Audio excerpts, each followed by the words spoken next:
Hi Mark, Dan here from the Purple Golf Academy. Just been having a little look at your swing here and very impressed. I like your action a lot.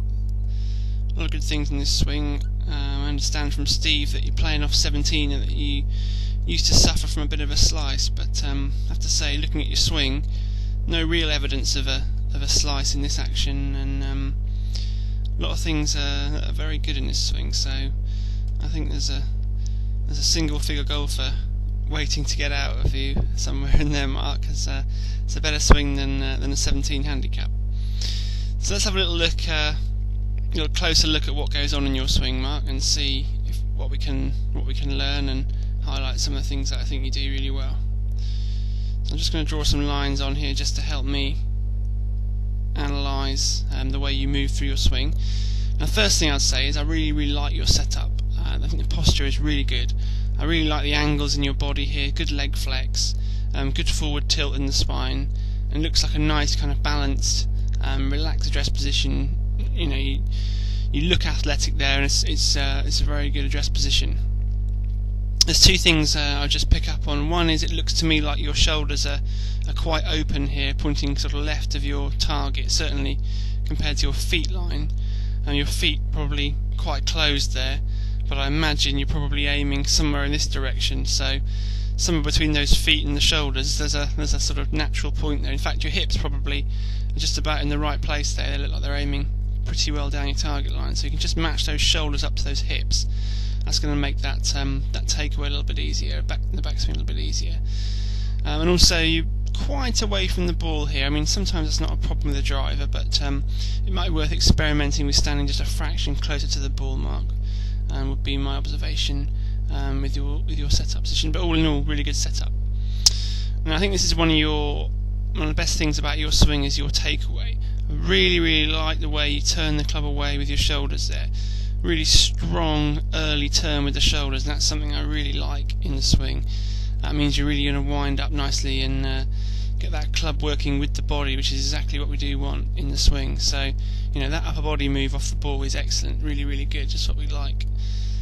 Because your hands there are really just moving. If you look at the sort of the way that your chest and your hands move, they're really moving together, which is excellent because that's going to promote a nice wide, powerful turn.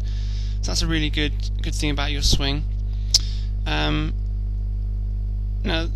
just in this backswing, a couple of things we'll see more from face on, but your right arm just tends to, here you can see your right arm's just a little bit behind your body there. I'd like to see your right arm being a little bit straighter by this point, because when the right arm sort of goes behind the body there, it gets that club across the line at the top rather than, so pointing to the right of the target at the top rather than where you'd want it, which is down the target line. And it means that right arm gets a bit cramped in the downswing. So that's something we'll have a look at from face on. See there, the right arm's a little bit cramped there, and a little bit cramped into impact. Albeit the lines of the shaft are good there, so I think that's why you're being relatively consistent. I understand now with your ball striking, and you know that's good. Your club shaft there is on a decent plane all the way through the downswing and through the hitting area, so those are good things. Yeah, and the other thing I was just going to point out actually was the fact that you sort of gain a bit of height here in your backswing. Again, ideally we'd have you sort of staying level or even losing a bit of height in the backswing as you sort of wind into the ground. So those are a couple of things we'll have a look at from the other angle here. But the start down's good, you change direction well, you use the ground well there. So good swing, I like it a lot, and good through swing as well. So very nice from face on. Let's have from down the line. Let's have a look now from face on, which actually I think is probably the more important angle for you at this stage, Mark. So let's just get you to the point of your takeaway. Okay. Now this good setup. You know, the leg position there. I really like the look of the legs. Good strong base, nice and stable. I'd possibly like to see your right hip a little bit nearer the target there. Just going to help you turn a little bit better off the ball. So yeah, make sure the hips are not open, they look a fraction open there, or aiming to the left of your target, and the same with the shoulders. Just make sure those shoulders and hips are not open and that they're aiming on the target, and that right hip is well inside your right heel or nearer to the target than your right heel at address. That's just going to help you turn off the ball a little bit better. Now let's just have a look at you here, because there's a few things we can pull out of this backswing. So as I mentioned from down the line, really like the way your shoulders turn off the ball there. That's a good move. What I don't see in your first move is, if you look at your belt buckle there, you're not turning your hips off the ball. So you turn your upper body, but you don't rotate the hips. So the issue we have there is what that means is, to complete the backswing, you have to really lift and reverse to the top here. So at the top of your swing, what happens is you're gaining height, and then you sort of rock to the left with the upper body.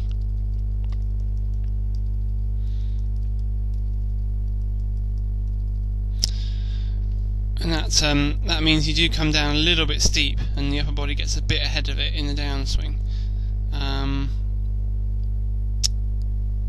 So that'll be my comment on your downswing there. And what I'm going to do is I'm just going to pull in. I'm just going to pull in. Where are we here? Sorry, I'm just going to pull in a video of McIlroy here that I've got, which will just be quite useful as a comparison for you. Let's grab this one here. Okay, so if we have a look at you at the top here, and the way you start down, you can see how much your head moves forward as you start down. And at this point of your downswing, your upper body is sort of ahead of your lower body. And I just wanted to show you here, and at the top as well, you can see you sort of look like your upper body is sort of aiming a little bit, almost leaning towards the target there.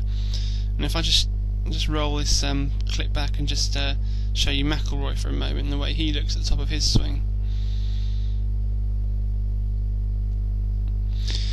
So with him at the top of the swing here, you can definitely see his upper body's sort of angled back. So his lower body's nicely into the target, but his upper body's angled back. And if you watch the way he sort of starts down, you'll see that his lower body moves to the target, but his upper body sort of stays nicely behind the ball there. And that's what allows his right arm to get out and have a nice shallow angle of attack into the ball. Just compare with you here. Again, Mark will just show you this top of the backswing and this start down here.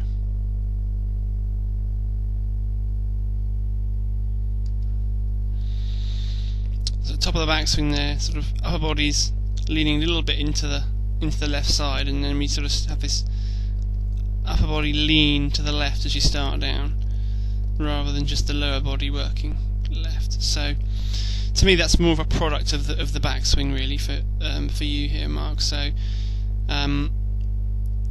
yeah, let's just go back to those points that I mentioned sort of earlier in the analysis. It's about allowing those hips to rotate in that first move, and what that'll do is it'll mean that you can stay more centered and avoid that kind of gaining of height as you turn back.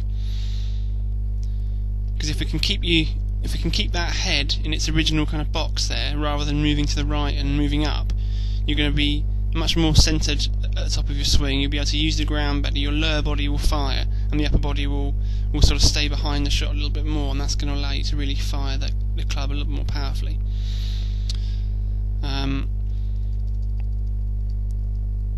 So yeah, so those are my observations for you, really. So it's in summary, it's make sure that those shoulders are not aiming left of the target, and the same for the hips. Keep those probably even fractionally closed, or aiming fractionally right of the target would be good for you, Mark, to encourage that turn.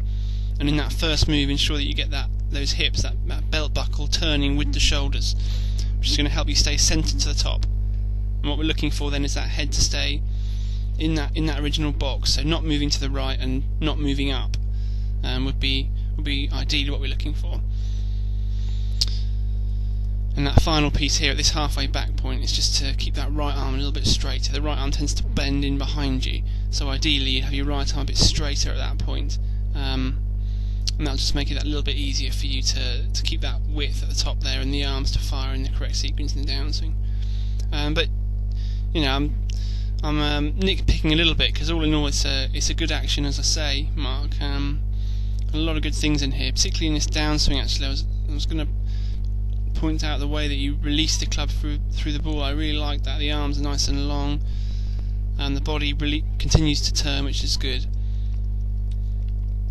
So I think the swing's a good swing. I don't see too many serious issues in this swing, and I think there's a good chance for you to make some good inroads into that handicap. So I hope that makes good sense to you, Mark, and is of interest. And if you've got any other questions, then drop me an email at my email address, which is dan@purplegolf.com, and I'd look forward to giving you some more lessons in the future if you're interested, Mark. And yeah, let me know how you get on, and if you need